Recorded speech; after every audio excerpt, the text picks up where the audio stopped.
Selamat pagi, selamat siang, selamat petang, dan juga selamat malam semuanya.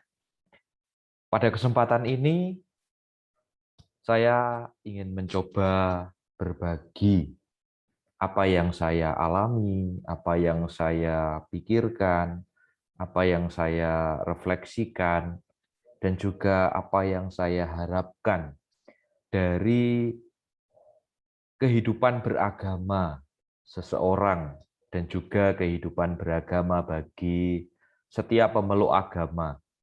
Di Indonesia memang ada 6 agama resmi, tetapi aliran kepercayaan ada begitu banyak dengan konteks keragaman Indonesia yang begitu luas. Pada pembahasan kali ini, saya akan mengajak saudara-saudari semuanya untuk melihat satu bagian dari sekian luas sisi yang bisa kita amati, kita diskusikan, kita pelajari dari agama itu sendiri. Apa itu? Yakni beragama secara positif, konstruktif. Tentunya pernyataan ini akan dilawankan dengan bagaimana beragama yang dikatakan negatif dan destruktif itu. Pembahasan kali ini memang tidak memberikan gambaran yang begitu mendetail atau begitu rinci, tetapi setidaknya memberikan gambaran umum dan hal-hal mendasar yang baik untuk kita pahami dan perlu untuk kita sadari bersama agar kita memiliki pemahaman bagaimana sih beragama secara positif dan konstruktif itu. Maka saya akan mengajak saudara-saudari semua untuk melihat satu ilustrasi sederhana. Ada ilustrasi di sini berkaitan dengan agama tentunya. Umumnya dan yang seringkali terjadi dalam kehidupan ataupun pengalaman keseharian manusia yang tentunya beragama ialah adanya pertanyaan-pertanyaan yang muncul dalam hidupnya. Pertanyaan-pertanyaan yang muncul ketika ia melihat satu fenomena. Pertanyaan yang muncul ketika ia melihat kebiasaan ataupun juga keadaan yang sedang dialaminya. Apa itu? Saya menggambarkan dengan sederhana seperti ini. Manusia itu mengalami proses dari peristiwa kelahiran sampai menuju kematian. Hal yang tentunya tidak dapat dipungkiri, ada peristiwa kelahiran, tetapi peristiwa kematian pun tidak dapat disangkal. Semua orang mengalaminya. Tetapi yang menjadi pertanyaan, setelah kematian, kemanakah manusia ini? Memang fisiknya sudah selesai, tetapi apakah hanya berhenti pada peristiwa kematian atau masih ada keberlanjutannya? Ini tentunya menjadi pertanyaan besar bagi manusia. Sehingga kalau diringkas, ada 2 problem yang terjadi dalam hidup manusia, yaitu hidup sesudah kematian dan hidup sebelum kematian. Artinya antara kelahiran hingga kematian. Ini yang akan menjadi diskusi dari waktu ke waktu terkait dengan agama. Dalam agama itu tentunya ada hal-hal yang menjadi pertanyaan di situ. Apa itu? Misalnya tentang agama itu apa sih?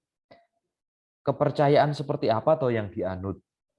Tuhan itu bagaimana dipahami, dimengerti? Kalau fisik sampai kematian itu ada memang, tetapi hal yang rohani itu bagaimana dapat dipahami? Belum lagi dengan pernyataan bahwa setelah kematian ada surga, ada neraka. Ini pertanyaan apa lagi? Ini hal apa lagi? Belum lagi ketika kita dibenturkan dengan aneka macam ilmu pengetahuan yang ada. Semakin membuat kita bisa timbul rasa penasaran, keraguan, tetapi juga sekaligus keyakinan, banyak hal bisa muncul di situ. Termasuk juga tidak jarang kita lantas mempertanyakan, dalam agama selalu mengatakan Tuhan, Tuhan yang maha kuasa, yang maha adil, maha rahim. Tuhan ini sebenarnya siapa toh? Apa toh? Pertanyaan-pertanyaan ini begitu banyak muncul dalam perjalanan kita menghayati agama, perjalanan kita untuk belajar agama, ataupun perjalanan hidup kita ketika bertemu dengan aliran-aliran kepercayaan, agama-agama yang berbeda dalam hidup bersama. Maka saya akan mengajak untuk masuk ke dalam pemahaman yang lebih rinci untuk memiliki gambaran umum. Definisi agama. Saya menyebutkan berdasarkan versi Kamus Besar Bahasa Indonesia yang paling mudah dan umum. Agama adalah ajaran atau sistem yang mengatur tata keimanan dan peribadatan kepada Tuhan yang Maha Kuasa, serta tata kaidah yang berhubungan dengan pergaulan manusia dan manusia serta lingkungannya. Pertama, saya mau tegaskan di sini bahwa definisi itu begitu penting. Mengapa begitu penting untuk memahami definisi ini? Agar kita memiliki batasan dalam membahas atau mendalami atau mempelajari satu hal, tentunya di sini adalah agama. Maka batasan ini akan sangat membantu kita untuk memiliki pagar begitu mudahnya, sehingga pembahasan kita atau diskusi kita itu tidak menyimpang ke mana-mana jadinya. Maka batasan itu begitu penting dalam sebuah definisi. Dan dalam konteks agama, definisi yang ingin diberikan kepada kita, batasannya apa? Agama ialah pertama, sebuah ajaran atau sistem kepercayaan. Tentang apa? Tata keimanan, peribadatan kepada Tuhan yang Maha Kuasa, tata kaidah pergaulan hidup manusia, dan juga dengan lingkungannya. Mudahnya bagaimana dipahami tentang agama ini? Dalam hidup manusia itu seringkali ada persimpangan, atau kita membahasakan ada unsur vertikalnya, ada unsur horizontalnya. Dan ini yang coba ditangkap dalam definisi ini, tata keimanan dan peribadatan antara manusia dengan Tuhan yang Maha Kuasa. Berarti ada unsur Tuhan yang tidak bisa dilepaskan dan ada unsur manusianya. Yang berikutnya apa? Secara vertikal ada pergaulan antara manusia dengan sesamanya. Maka manusia ini bisa dilihat kiri kanan gitu ya mudahnya. Ada sisi-sisi manusia yang ini kok mengarah kepada kebaikan, ada sisi-sisi dari kehidupan manusia ini kok mengarah kepada keburukan atau kejahatan atau yang menimbulkan kerusakan, kehancuran. Dalam sisi manusia ini ada unsur vertikalnya. Dan ke bawah itu bisa menjadi bagaimana kaitan antara manusia dengan lingkungannya. Maka definisi ini sungguh sangat membatasi kita dan akhirnya kita bisa melihat dalam agama akan ada pembahasan bagaimana manusia dengan Tuhan, manusia dengan lingkungan, dan manusia dengan sesamanya. Baik yang kita memiliki kesan tertentu misalnya baik ataupun buruk. Ini yang pertama berkaitan dengan definisi agama. Yang kedua berkaitan dengan ruang lingkupnya. Mengapa ini penting untuk dipahami pada awal ini? Agar kita bisa membedakan porsinya, ruang lingkupnya antara agama, iman, dan spiritualitas. Saya mencoba membuatkan tabel di sini untuk memberikan batasan ruang lingkup. Agama, seperti yang tadi dikatakan dalam definisi, adalah ajaran atau sistem kepercayaan. Sementara iman ini lebih pada hal yang personal sebenarnya. Meskipun ketika yang personal bertemu dengan yang lain, akhirnya membentuk iman komunal, iman bersama. Keyakinan kepada apa? Kepada siapa? Kepada Tuhan, kepada nabi tertentu, kepada kitab suci tertentu, atau hal-hal yang lain. Keyakinan, lebih pada keyakinannya. Tapi kalau agama itu sistemnya, ajarannya, tata kaidahnya, kalau dalam definisi itu tadi. Sementara ada satu lagi yaitu spiritualitas.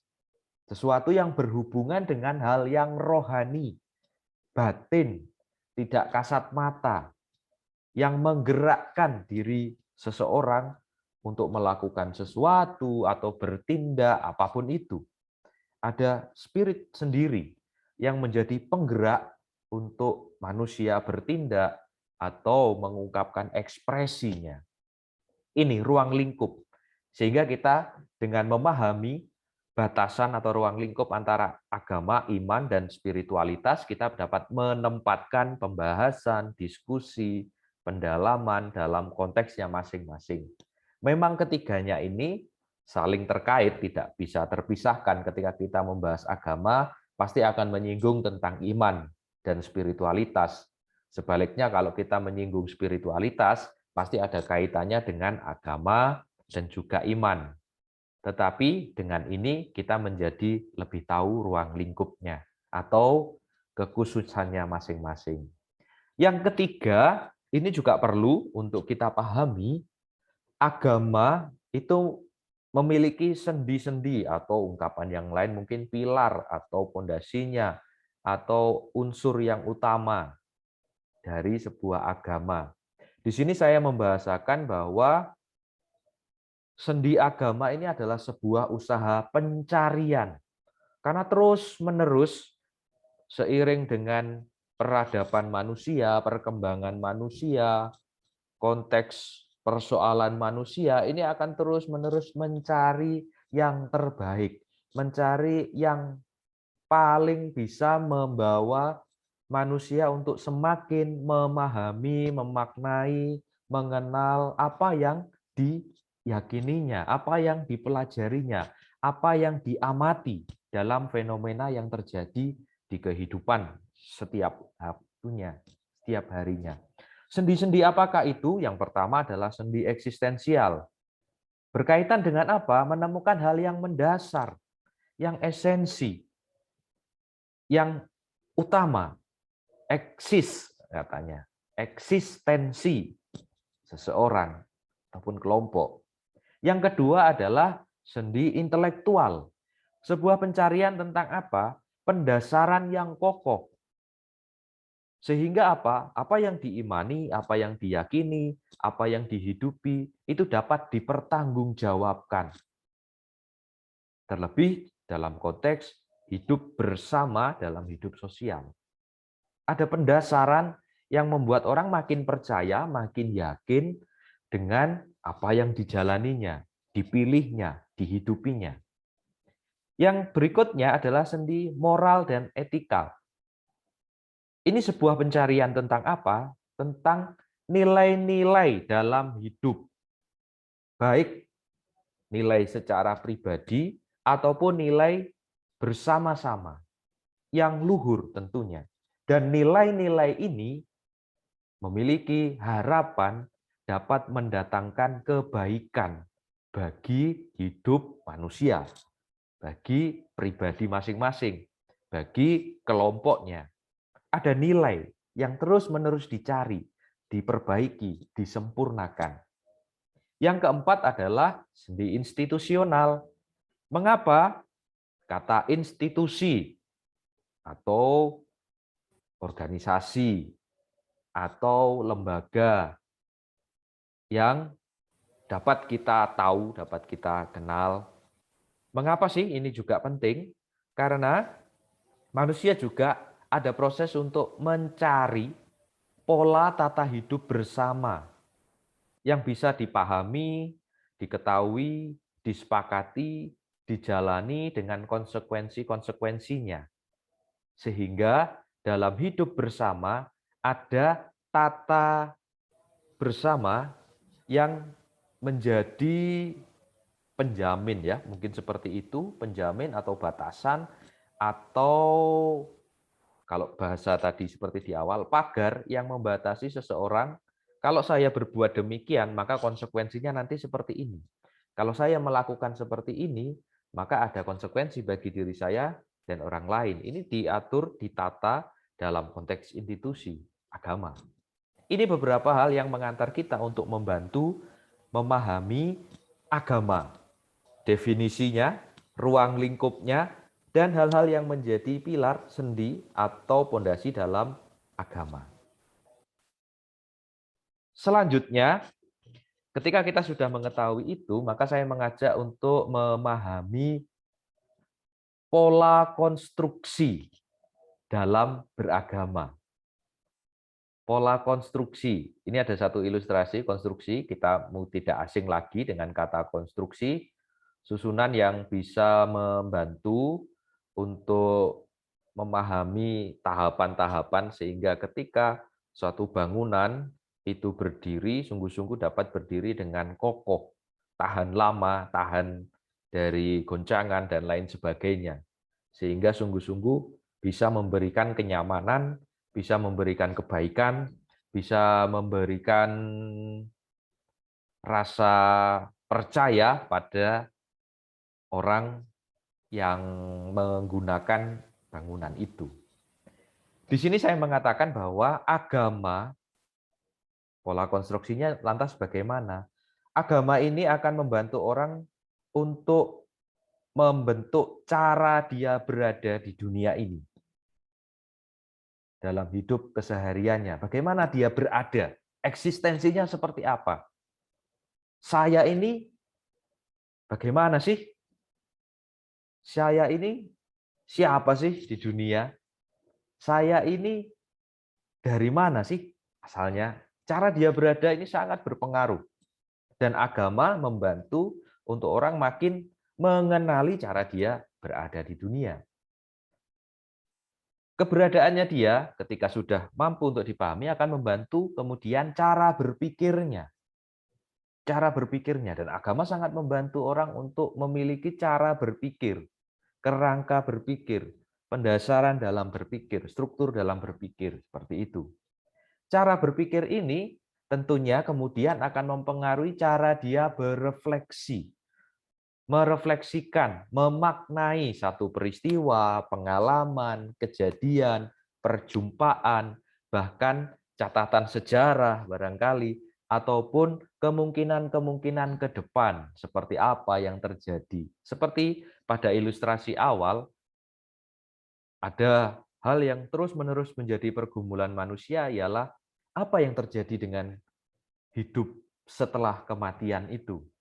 Atau bagaimana yang harus disiapkan hidup sebelum kematian itu. Nah, cara berada, cara berpikir akan membantu cara berefleksi untuk melihat kedua hal itu. Kemudian, yang terakhir adalah ketika orang sudah mampu melihat cara dia berada, cara dia berpikir, cara dia memaknai, merefleksikan, ataupun merenungkan satu fenomena, kejadian, pengalaman, atau apapun itu, akan berujung pada cara dia bertindak itu seperti apa. Karena tidak mungkin orang bertindak begitu saja.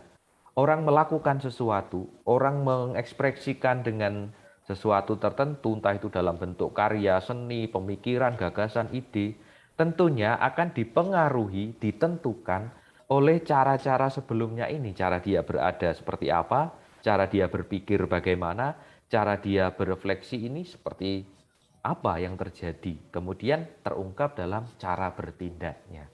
Maka kalau disimpulkan, manusia dengan akal budi yang dimiliki telah melahirkan skema atau struktur khusus dalam memaknai agama dan cara dia beragama. Bagaimana memperlakukan agama dalam hidupnya, bagaimana mengekspresikan apa yang dia tahu, dia pahami, dia pelajari dalam agama itu. Ini saudara-saudari yang membantu kita untuk mengantar kita memahami pola konstruksi dalam agama dan nantinya cara beragama. Kembali kepada pertanyaan tadi di awal. Apa sih maksudnya beragama secara positif dan konstruktif? Lalu dibenturkan dengan beragama secara negatif dan destruktif. Dari dua hal ini, pernyataan ini, pastinya kita semua akan mengarah tentunya yang oke, yang baik, yang di ACC, itu adalah cara beragama yang positif dan konstruktif. Kita akan memilih, memperjuangkan yang positif. Konstruktif artinya sungguh sangat membangun, menumbuhkan, mengembangkan. Sementara beragama secara negatif, kalau kita tahu hal yang negatif, pastinya kita akan berusaha untuk mengantisipasi dan menghindarinya. Apalagi destruktif, sampai merusak, menghancurkan, membinasakan. Ini tentunya kita waspadai. Perlu kita cermati agar kita tidak jatuh dalam pola beragama yang negatif dan destruktif. Saya akan mengajak saudara-saudari untuk mendalami ini dengan pertanyaan yang diajukan kepada kita. Lantas kita akan mencoba mendalaminya. Yang pertama, mengapa banyak orang memiliki agama dan memilih untuk beragama daripada tidak? Saya, Anda semuanya memiliki dan memilih untuk beragama. Mengapa? Ini satu pertanyaan refleksi atau pertanyaan umum yang bisa muncul dalam hidup kita. Coba lihat gambar ini, ada sebuah siklus. Orang beragama bisa karena macam-macam alasan. Memilih agama bisa karena berbagai motivasi. Yang pertama bisa karena warisan geografis, karena ada di lingkungan tertentu. Bisa karena warisan budaya, warisan leluhur. Ketika kita lahir, orang tua kita sudah memiliki agama tertentu, ya kita ikut aja. Ketika kita lahir, kita tahu lingkungan di sekitar kita, mayoritas dominan memeluk agama apa, ya kita ikut dalam konteks budaya itu. Sudah dari turun-temurun zaman leluhur, agamanya demikian, ya generasi-generasi selanjutnya mengikuti. Sehingga kalau tanya mengapa memilih agama tertentu, ya ini karena warisan. Warisan tidak hanya harta, ya, tidak hanya materi, tetapi agama pun itu bisa kita pahami sebagai warisan. Karena konteks daerahnya, budayanya, atau dari para leluhur. Yang berikutnya, orang memilih beragama atau memutuskan untuk beragama bisa karena kewajiban dalam struktur sosial di masyarakat. Kita melihat dalam konteks Indonesia ya. Ketika dalam hidup bersama pasti akan kerap kita jumpai pertanyaan agamanya apa. Ataupun ketika kita mengisi formulir atau data diri ada bagian agamanya apa. Sehingga ini mendorong orang akhirnya mau nggak mau ya harus memiliki satu agama tertentu. Ini ada kewajiban dalam struktur sosial di masyarakat.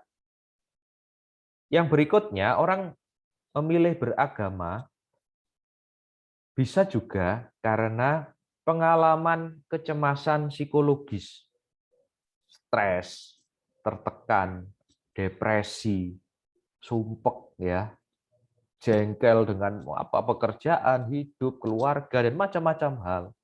Lantas dia mulai mengenal satu demi satu dalam agama ini kok ada ungkapan-ungkapan, ada pernyataan, ada ajaran, ada pola hidup yang kalau dirasa-rasa awalnya bisa membuat lebih tenang, lebih damai, gitu, lebih slow dalam menjalani hidupnya. Maka orang mulai tertarik untuk memilih mendalami satu ajaran agama tertentu dengan motivasi supaya mental saya jauh lebih sehat, psikis saya jauh lebih tertata. Ini bisa menjadi alasan mengapa orang beragama. Yang berikutnya bisa karena adanya pengalaman ataupun kerinduan spiritual.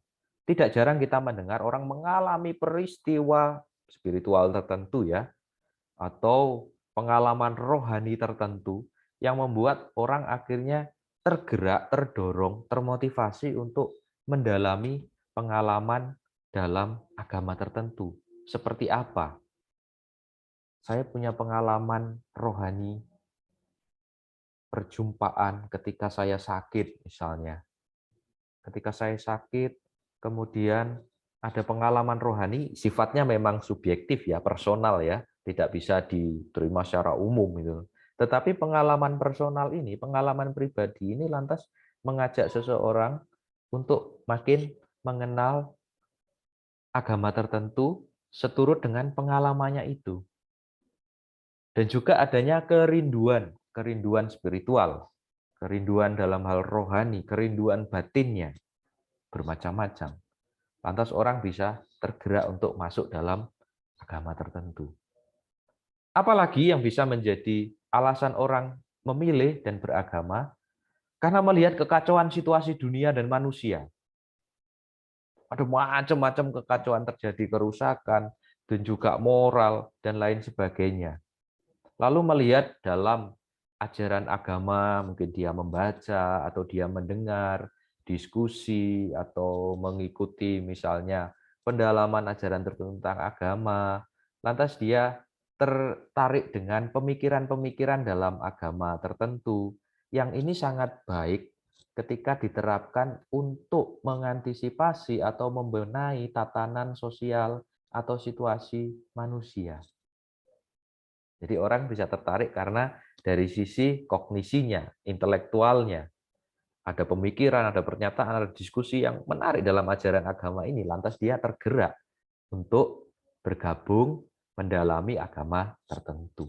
Ini beberapa hal alasan motivasi orang memilih agama. Sehingga cara beradanya dia di dunia dan cara dia berada dalam lingkungan agama yang dianutnya, ini kita tidak bisa menilainya secara sembarangan, tetapi kita perlu untuk detail melihat proses motivasi seseorang dalam beragama itu. Bisa jadi tidak hanya berhenti dari warisan leluhur saja, tapi dia berkembang dari berbagai macam alasan faktor ini bisa saja menjadi satu kesatuan dalam ya pergulatan hidup manusia yang terus-menerus akan berproses. Maka dari itu, pola konstruksi beragama itu dibangun seperti apa? Yang pertama, setiap pribadi memiliki alasan, motivasi, ataupun latar belakang yang beragam dalam memilih dan memutuskan untuk beragama, beserta dengan prosesnya. Yang kedua, setiap orang pada hakikatnya merindukan hidup yang lebih baik dengan memutuskan memeluk dan mendalami satu agama. Hidup yang lebih baik didasarkan pada kesadaran untuk menemukan nilai-nilai yang baik sebagai pegangan, pedoman, tuntunan hidupnya. Dan yang berikutnya, penemuan akan nilai-nilai yang baik itu diharapkan mampu memberikan pencerahan, solusi, jalan keluar dari persoalan yang dialami, baik diri sendiri maupun bersama dalam kelompok tertentu. Maka dalam pola konstruksi yang pertama, memahami motivasi pilihan seseorang untuk memiliki agama beserta kondisi yang dialami merupakan langkah awal membangun kesadaran beragama secara positif dan konstruktif. Singkatnya, beragama secara positif dan konstruktif dibangun pertama-tama dari kita memahami dan tidak mudah menghakimi alasan orang beragama. Karena setiap orang akan punya dinamika dan prosesnya. Dan kita tidak bisa menilai rata begitu saja, masing-masing orang ada tahap-tahapannya. Dan ketika kita memahami ini, kita sudah dibangun untuk memiliki pondasi yang kuat. Bagaimana sih beragama secara positif dan konstruktif? Yang selanjutnya, pertanyaan kedua. Apa sih gunanya belajar agama dan apa hubungannya dengan ilmu yang lain? Agama kan urusan saya dengan Tuhan, personal. Ngapain kita harus belajar agama, apalagi dikaitkan dengan ilmu-ilmu yang lainnya. Saudara-saudari, saya akan mengajak untuk melihat apa yang kamu pikirkan, apa yang Anda pikirkan ketika melihat manusia mengalami aneka macam fenomena dalam hidupnya, yang masuk akal sampai tidak masuk akal, yang bisa dijelaskan, yang tidak bisa dijelaskan, yang bisa dilihat, didengarkan, sampai hal yang tidak bisa dilihat dan tidak bisa didengarkan. Melihat agama dalam kacamata keilmuan. Agama memang hal yang menarik ya. Mengapa kok menarik? Ternyata ada banyak cabang keilmuan yang mengkaitkannya dengan agama. Ilmu psikologi dikaitkan dengan agama. Ilmu antropologi dikaitkan dengan agama. Ilmu filsafat dikaitkan dengan agama. Ilmu sosiologi juga dikaitkan dengan agama. Kebudayaan, etnologi juga dikaitkan dengan agama. Sejarah dikaitkan dengan agama. Ekonomi juga dikaitkan dengan agama. Dan masih banyak lagi. Politik pun dikaitkan dengan agama. Dari fenomena yang ada ini, dalam dunia psikologi, antropologi, filsafat, sosiologi, kebudayaan, sejarah, politik, ekonomi, agama tetap mendapat porsinya. Hal yang menarik, apa yang Anda pikirkan dengan fenomena ini? Maka menjadi cara kedua bagi kita untuk membangun konstruksi. Kalau tadi cara berada, sekarang kita masuk pada cara berpikir. Agama akan membantu kita untuk memiliki kerangka berpikir yang sungguh sangat baik ya, artinya membantu kita untuk menjadi lebih baik dalam berpikir ketika kita melihat agama, sistem ajaran yang ada itu dalam konteks ilmu sosiologi, antropologi, dan lain sebagainya. Mengapa demikian? Ini akan membentuk pola konstruksi dalam beragama. Agama merupakan topik yang menarik perhatian dari sejarah panjang manusia untuk didiskusikan, digali, dimaknai, dikontekstualisasikan dalam setiap sisi kehidupan manusia. Buktinya ada banyak cabang ilmu yang mengkaitkannya dengan agama. Ada banyak fenomena unik dalam pengalaman seseorang atau kelompok yang tidak mudah ditemukan jawabannya. Hanya dengan berdasarkan agama saja, maka dikaitkan dengan aspek-aspek yang lainnya. Agar apa? Fenomena tersebut dapat terpecahkan, terjawab, atau minimal memiliki pendasarannya seperti ini. Akal budi manusia berusaha menggunakan kacamata keilmuan yang ada ini untuk mencari dasar pemikiran yang logis, kritis, dan sistematis.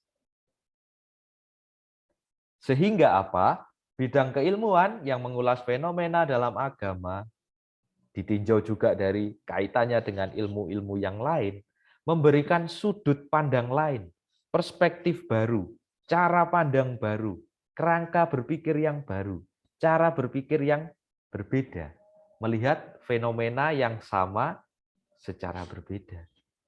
Dan kemudian ditindaklanjuti. Maka inilah teman-teman yang terkasih, beragama secara positif, konstruktif, selalu terbuka pada wawasan, cara pandang, perspektif baru mencermati fenomena yang terjadi. Unsur kognisinya, unsur pengetahuannya, unsur intelektualnya juga harus dipertimbangkan, diperhatikan.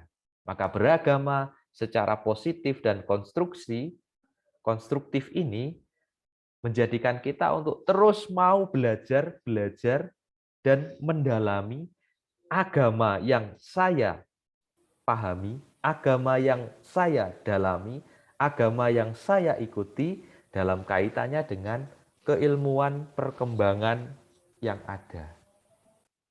Ini pola konstruksi beragama untuk membentuk sendi intelektual kita makin kokoh, ataupun cara berpikir kita yang makin logis, kritis, sistematis. Selanjutnya, pertanyaan yang ketiga. Apa benar moral dan etika seseorang menjadi lebih baik dengan orang beragama? Apa kira-kira jawabnya, teman-teman? Benar enggak ya moral dan etika seseorang menjadi lebih baik ketika orang tersebut beragama? Mari kita lihat penjelasannya. Ada yang tahu makna simbol dari logo Kementerian Agama Republik Indonesia ini? Ikhlas beramal. Ada simbol padi dan kapas, ada bintang, ada buku, kitab suci. Kalau belum tahu nanti teman-teman bisa mencarinya sendiri. Arti dari logo Kementerian Agama Republik Indonesia. Tetapi yang mau saya katakan di sini, dari logo yang ditampilkan ini, lantas orang berusaha untuk memberi makna, memahami maksudnya, menangkap pesan yang ada dalam logo itu. Salah satunya misalnya ada tulisan ikhlas dan beramal. Ikhlas dan beramal ini menjadi salah satu dari sekian banyak nilai yang mau diangkat. Dari apa? Dari bisa kinerja atau program dari kementerian. Bagaimana mengarahkan masyarakat, penduduk, penganut agama untuk memiliki sikap yang didasari oleh nilai keikhlasan dan juga nilai untuk senantiasa beramal, atau bahasa yang lain berbuat kebaikan atau berbuat kasih, hidup dalam cinta kasih. Dari logo ini kita bisa melihat bahwa manusia itu berusaha tanpa disadari juga memberi makna dengan apa yang dialami, apa yang terjadi, apa yang menjadi persoalan dilema hidupnya. Berusaha untuk memberi makna. Supaya apa? Supaya hidupnya makin berarti. Peristiwa yang terjadi punya arti. Persoalan yang dialami punya arti untuk hidupnya. Dengan makna yang ditemukan itu, maka akan terbantu untuk memiliki tujuan dalam hidupnya. Baik tujuan yang bersifat sementara, ada tujuan jangka pendek, jangka menengah, jangka panjang, bisa saja, tetapi yang penting ada tujuan akhirnya yang mau dituju dari apa yang dijalaninya. Untuk meraih tujuan itu, manusia sadar bahwa dia tidak hidup sendiri, dia hidup bersama, ada orang lain, butuh bantuan yang lainnya. Maka perlu terkoneksi dengan yang lain. Ada relasi, ada ikatan, ada interaksi dengan yang lainnya. Sehingga apa? Apa yang dimaknai, apa yang ditujukan, apa yang dihidupi bersama menjadi satu keutuhan dalam kehidupan manusia. Semua itu terbangun, terbentuk, didasari dari apa? Tentunya dari nilai-nilai yang ditemukan. Orang memaknai muncul nilai. Karena orang tahu tujuan, lantas ada nilai. Misalnya apa? Kerja keras untuk mencapai tujuan itu. Dalam penderitaan, orang memaknainya ada pengorbanan, ketulusan, pengampunan. Ada sekian banyak nilai-nilai dalam hidup. Ketika satu dengan yang lain memiliki nilai, lantas nilai-nilai ini disatukan menjadi nilai-nilai bersama. Bukan hanya nilai personal saja, tetapi nilai itu akhirnya menjadi nilai universal. Semua orang mengakui bahwa itu nilai yang baik. Semua orang mengakui bahwa ini nilai yang bisa untuk membangun koneksi, ikatan, emosi, ikatan perasaan, senasib, seperjuangan misalnya itu dengan yang lainnya. Sehingga mereka bisa membentuk satu kesatuan, keutuhan untuk mencapainya. Maka, teman-teman, pola konstruksi yang berikutnya ialah manusia memiliki dorongan untuk memberi makna positif pada apa yang sudah, sedang, dan akan dijalani, dilakukan. Nilai-nilai atau values menjadi penting dalam proses pemaknaan personal. Semua harus dimaknai. Memang tidak harus semua sih. Ada hal-hal yang nggak perlulah dimaknai. Tetapi hal-hal yang penting dalam kehidupan kita itu perlu untuk dimaknai. Dan agama membantu kita untuk memiliki tools-nya, memiliki alatnya, memiliki jalannya, memberi makna pada hal-hal yang terjadi itu. Aktivitas manusia yang kedua mengarah pada tercapainya tujuan, baik sementara maupun tujuan akhir, berdasarkan nilai-nilai dalam agama yang ditekuni dan dianut.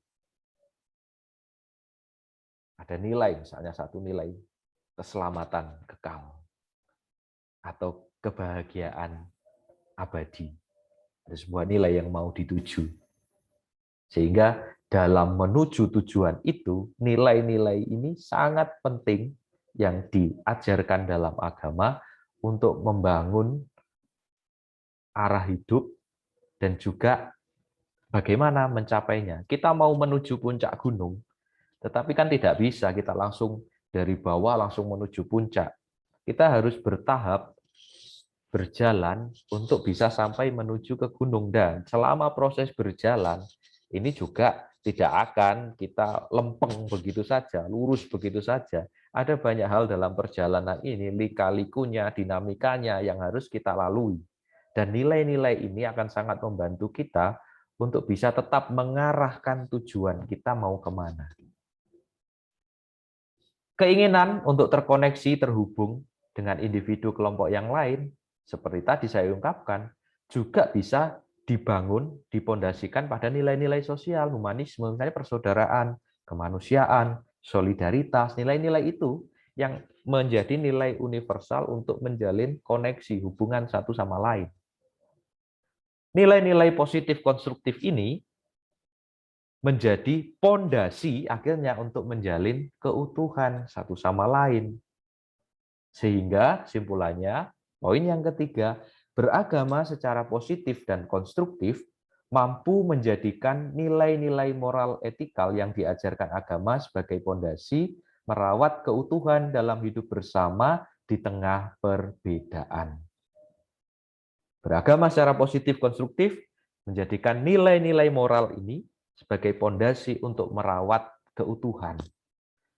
Cara beradanya tadi kita sudah lihat, cara berpikirnya terbantu ketika melihat ada banyak aspek-aspek ilmu yang bisa membantu kerangka berpikir kita, dan cara berefleksi kita akhirnya ditentukan oleh pemaknaan nilai-nilai yang ditemukan dari pengalaman konkret, pengalaman nyata dikaitkan dengan keilmuan yang ada misalnya. Sehingga membantu untuk apa? Tujuannya merawat keutuhan dalam hidup bersama.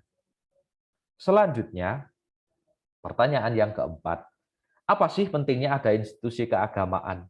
Toh ujung-ujungnya semua akan tergantung dengan pribadinya masing-masing. Tunggu dulu. Mari kita lihat. Kita sudah melihat tadi, cara kita berada itu akan membentuk bagaimana kita menata batin. Dari macam-macam kegelisahan, kecemasan itu, lantas kita lebih tertata batinnya. Oh, saya ini siapa sebagai manusia? Misalnya, sebagai ciptaan Tuhan yang paling sempurna di antara ciptaan yang lain. Kita punya tata batinnya. Dari tata batin ini lantas naik menjadi tata nilai. Kita menemukan nilai-nilai dalam hidup kita, nilai-nilai yang menjadi kekuatan kita, nilai-nilai yang sedang kita perjuangkan, nilai-nilai yang menjadi tujuan dari perjalanan hidup kita lah, bisa katakan seperti itu. Baik pribadi maupun bersama. Dari nilai-nilai itu, kemudian yang perlu akhirnya ada tata hidup bersama yang dirumuskan tadi dalam definisi tata kaidah atau hukum dalam agama, misalnya ketentuan, syarat, misalnya dalam tata cara peribadatan, kemudian tata cara sebagai pemeluk agama tertentu. Ada banyak hal kaidah-kaidah yang ada di sana. Untuk apa tujuannya? Untuk menata hidup, baik secara pribadi ataupun bersama, agar tidak terjadi gesekan konflik di sana-sini. Maka tata hidup bersama ini penting untuk dibangun.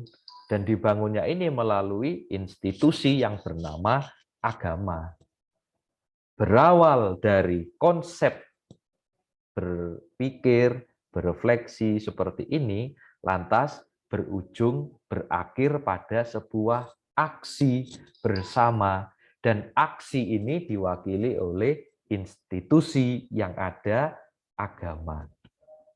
Supaya apa? Konflik horizontal, konflik kepentingan, gesekan, dan lain sebagainya ini dapat terjaga dan terantisipasi, diwaspadai dengan baik. Karena kita mempunyai tujuan bersama, yakni nilai-nilai universal itu tadi. Ini pola konstruksi beragama yang keempat. Agama membentuk pengenalan tata batin seseorang sebagai makhluk jasmani, makhluk rohani, makhluk sosial yang tidak terpisah dari yang lain.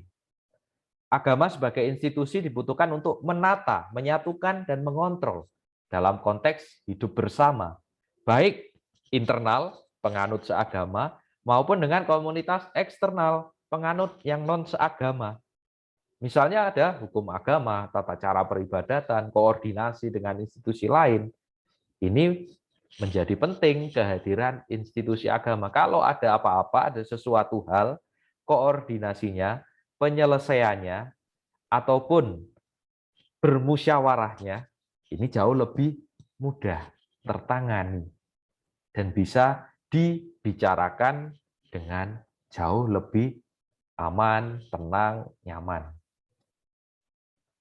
Yang ketiga, bonum comune atau kebaikan bersama menjadi tata nilai sosial yang dijadikan tujuan bersama, sehingga institusi agama menjadi penjamin terwujudnya dan tercapainya nilai itu. Bonum comune, kebahagiaan bersama, kebaikan bersama, atau kesejahteraan bersama. Kolaborasi, aksi kemanusiaan, dan toleransi menjadi tata hidup mewujudkan keadilan dalam mengungkapkan ekspresi dalam beragama. Tanpa, ini ada catatan, tanpa melukai agama lain, serta menghargai batasan-batasan yang ada. Ini teman-teman. Sehingga kesimpulannya pada poin keempat ini, beragama bersifat positif konstruktif, menumbuhkan kesadaran tata hidup bersama yang harmonis demi tercapainya bonum comune dalam hidup sosial. Jika beragama secara negatif dan konstruktif, seperti apa dong? Kita sudah membahas yang positif dan konstruktif. Yang negatif, destruktif, merusak, ini yang bagaimana?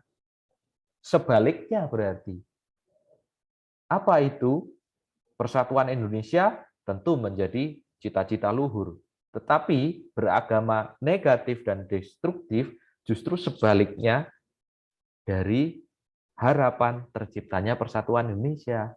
Apa itu? Yang pertama, merasa diri sendiri, agama diri sendiri atau kelompoknya paling baik, paling suci, paling benar, serta memandang rendah agama yang lain. Ini cara beragama yang negatif, destruktif. Dari cara beradanya saja, dari pilihan orang beragama, ini sudah ada perlawanan, ada pembedaan, ada perendahan. Bahkan bisa jadi ada pelecehan di sana.